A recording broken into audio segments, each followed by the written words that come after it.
All right, this is section 7.2.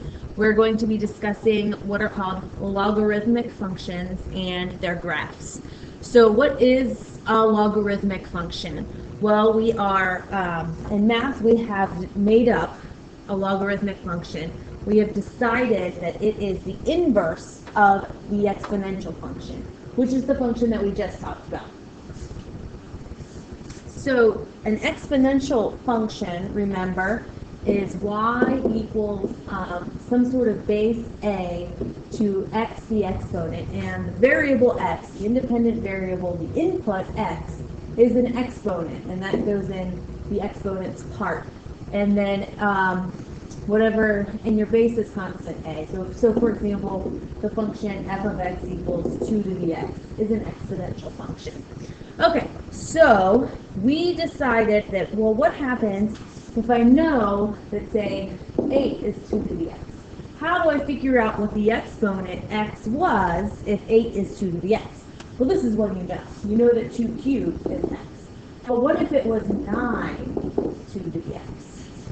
Because there is a value, it's not an integer, but there is a number that you can put in as the exponent of 2, and your output will be 9. And so the question is, how do we solve that? How do we know what that is?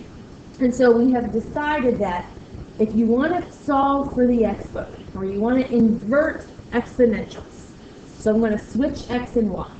So I want the input to now be whatever was equal to a to the y, and I want to solve for y. I want to know what that exponent was. So how do I solve for y? Well, we've just decided, we've declared that it's the logarithm. Okay, and there is no easy operation.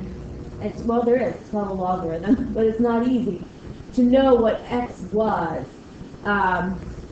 when 2 to that power was 9. So in this example, 2 to the x equals 9 means that if I do the logarithm with a base of 2 of 9, that's the answer. That's the exponent that 2 was raised to when I got the answer 9. You used to have to look these up in tables or memorize a bunch of logarithmic properties and evaluate from there. But now we have calculators, and so you can type these into calculators. Okay, so a logarithm is just defined to be the inverse of an exponential. It is not really intuitive at all. Not like addition or even like squaring. It is just what we made up to be the backwards of exponential functions. All right, so let's see how good we are at doing exponents backwards. By the way, let me help you with this definition. This is key. You've got to know this. And what this says, the base stays the same. Notice the base stays the same. Base is the same. And then the other two numbers switch. So if I took a to the y power, y is now the answer to the logarithm. So the exponent and the answer are in the same spot, or what we have, and then the x is what you take the logarithm of. It was the answer in the exponent, in the exponential form. Okay, so let's do these examples. It'll be a little bit more intuitive. So log base 2 of 32. This says 2 to what power is 32? Remember, the base stays the same. 2, what was the power 2 was raised to when 32 was the answer? And that's 5. So this answer is 5. So some of us will call this n, and then we'll say n is 5. Other people will just write down log base 2 of 32, that's 5. Whatever way you want to do it, it's fine. So 2 to, I'm going to do this one now. 2 to what power is 1/8? Well, it's a little tricky. That 1/8, remember, you have to think about that as 8 to the negative 1 power. And then we write 8 as 2 cubed. So 2 cubed to the negative 1 is 2 to the negative 3, and so then n must be negative 3. So this answer is negative 3. All right, I'm going to use colors. So 2 to what power? 2 to what power is 4 to the 5th? 2 to what power is 4 to the 5th. Some other people also say this equals an answer n, and then they convert to exponential form, which is what we're doing here. So again, you want to rewrite your 4. That's 2 squared. And 2 squared to the 5th is 2 to the 10th, because with exponent properties, the exponents multiply. And so therefore n must be 10. And you just match those up. 2 to what is 2 to n? 2 to what power is 2 to the 10th power? It's like I give you the answer in the question. The answer must have been 10. All right, and then a log base 10 of 100. 10 to what power is 100? That would be 10 squared. And now this last one is written in 2 different forms. Log base 10s are special, and so you will never see this version. In the books and the way I write it, we will always just drop the base 10. That there is a base 10, but people just drop it for base 10. All right, now let's go in the reverse way. Suppose the log base a half of 64 is -6, so I want you to rewrite this in exponential form. The base stays the same. Now the number that the base is applied to is -6, not 64. The other two switch. Equals 64. And that's your answer. That's all you're going to write. And then over here, let you do this problem. So I just want you to, it's just one simple line answer. And now let's go the reverse way. Write the exponential equation as a logarithm. Okay, so here's the exponent and here's the base. So the base stays the same. Log base 3/4. Now it's not the base isn't being applied to -2 anymore because I'm reversing the operation. I'm doing the inverse operation. Now it's a 16/9, and the answer is -2. So the base stays the same. The number the base is applied to is switching. And again, let's leave this one for you to write out. Okay, so I sort of alluded to this on the previous page, but a log base 10 is a special base, and that's because our numbers are in base 10, right? We have 10 digits, so that's base 10. And so logarithms that are base 10 are special. We just don't write the base because apparently they're used so often that there's no need to write the base again. In chemistry, there were pH problems that are base 10, and you had to do logarithms with that, or at least in chemistry classes you'll have that. In math, we tend to love base E the most. So remember, E is a number. This is Euler's number, 2.718, ... It's an irrational number, just like pi. Super duper special, just like pi. Some people celebrate Euler's Day on February 7th. We won't, but it's a special, special number, E. So this log base E is called the natural logarithm. This is called the natural logarithm. And that's because it appears in nature all the time. Lots of different applications of natural logarithms, of logarithms with the base of E in nature. Okay, so I have 2 example problems just like the last ones with base E and base 10. So I have to evaluate the natural log of 1/e to the 4th. I'm going to change this to exponential. Now remember, even though there's not a base written here, it's understood to be an E. So I'm going to rewrite this in exponential form. This E is the base E that was understood to be there.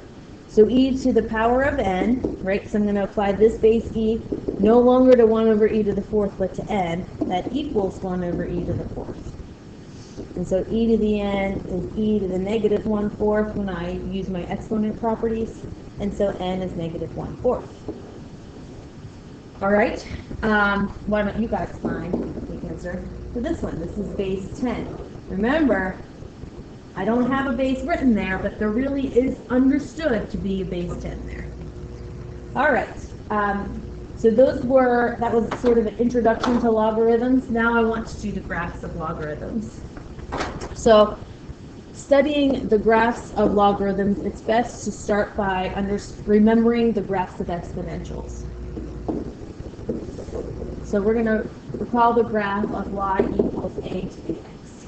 So if a was a positive number, larger than 1, so a is bigger than 1, then we have exponential growth, when things are getting bigger.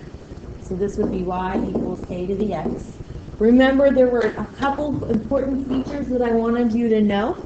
I wanted you to know that this has a horizontal asymptote at x or at y equals 0, and this has a y-intercept of 1, so that's the point 0, 1. Also, the domain of this is all reals, and the range is 0 to infinity, not including 0. The exponential function will never equal 0. All right, so the reason why I'm having you remember this graph is I want you to remember it, but also, if you know the exponential graph, then it's much easier to know the logarithm graph. So I'm going to graph that one right over here. So y equals log base a of x, where a is more than 1. Now this is, so it's the same kind of base, the same positive base. This is your inverse of the exponential, right? An inverse. These are inverses. And so we need to remember our properties of inverses. In our properties of inverses, when you find an inverse, you switch x and y. So this point here, 0, 1, is going to switch coordinates to being 1, 0. So we now have an x-intercept of 1, 0. That is an important feature to know. Similarly, this horizontal asymptote was at y equals 0. We will have an asymptote of x equals 0 in the logarithm graph, because x and y switch, because exponentials and logarithms are inverses. And then finally, the general shape for a logarithm is this. And notice that these two graphs are symmetric over the line y equals x, just like they're supposed to be. I'll draw it on this one. Just like they're supposed to be if they're inverses. Okay, so those are the important features for you to know. Remember, we had a different graph when a was less than 1, and so and that was decay. So it went like this. For a less than 1, your log base a of x graph still has those important features. It has the vertical asymptote at x equals 0, the point 1, 0, but you just come down instead of going up. By the way, we also need that the domain is super duper important on logarithms, the domain and the range. With inverse functions, because you switch x and y, your domain and range switch. And so we have a new domain restriction. Now, the natural domain is not all reals, and I'm not dividing and I'm not square rooting. So it's the third and final one that you have to know. But my range is all reals. And so the domain of logarithms are 0 to infinity, not 0. New domain restriction. Okay, so we're going to do some example problems on the next page. And notice, I'm going to ask about the domain. So I have two logarithm graphs. In A, I want us to find the domain, the x-intercept, and the vertical asymptote. So to find the domain, the way this works is that the argument of the log, whatever you're taking the logarithm of, this part, it's called the argument, must be greater than 0. That's what the domain for logarithms is. Whatever you take the log of, logarithm of positive numbers only.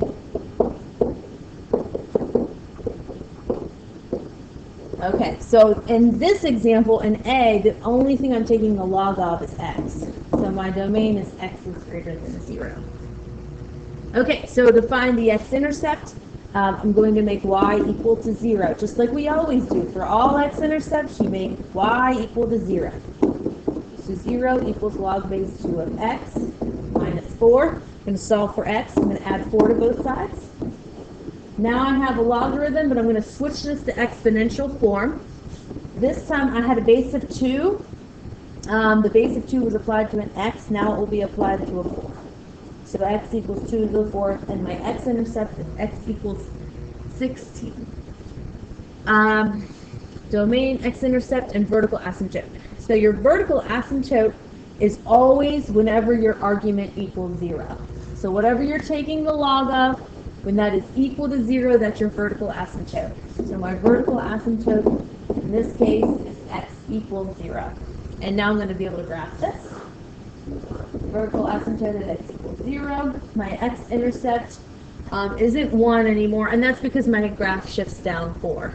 So this 1, 0 really went down to 1, negative 4. And I don't hit the x-intercept, or the x-axis until 16. And now I'm approaching that vertical asymptote. So this was just logarithm of x, but shifted down 4. All right, let me graph b with you, and then we will be finished. This is the last example, and I am going to work it with you. So log base 2 of x minus 3 minus 4.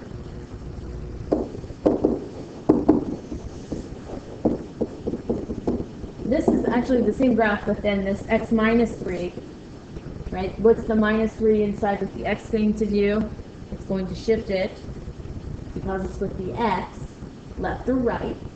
In this case, right, because it's the opposite of what the sign should be. So it's right 3. And then down 4 again. All right, but let's see what happens with the domain. With the domain now, what am I taking the logarithm of? I'm taking the logarithm of x minus 3. You can only take the logarithm of things, x minus 3, in this case, more than 0. It has to be positive. Not even equal to 0, but x minus 3 has to be more than 0, which means that x has to be more than 3. So my domain is x has to be greater than 3. This tells me my vertical asymptote. It would be whatever I'm taking the logarithm of, the argument of the logarithm, whenever that is equal to 0, so in this case, when x equals 3. And x-intercept, I'm going to make y 0. So 0 equals the log base 2. X minus 3 minus 4. Solving for x, I'm going to get rid of this 4 first, add 4 to both sides. Now I'm going to, I'm solving for something inside of the logarithm, so I'm going to switch to exponential form. 2 is my base. It gets now raised to 4, and my answer is x minus 3, so I'm inverting the logarithm. 2 to the 4 is 16. And I went right 3, so it makes sense that my x-intercept is right 3 of where it used to be. It was at 16 in part A, right, where it was the same function except for the x minus 3. Now it's at 19. All right, so let's sketch this graph pretty quickly. Vertical asymptote. Again, my point at 0, 1 shifted down 4. So that's still here. Oh, no, then it went right 3, didn't it? Down 4, right 3. Means it's going to be at 4, negative 4. And then my x-intercept is all the way over here at 19. I kind of ran out of space.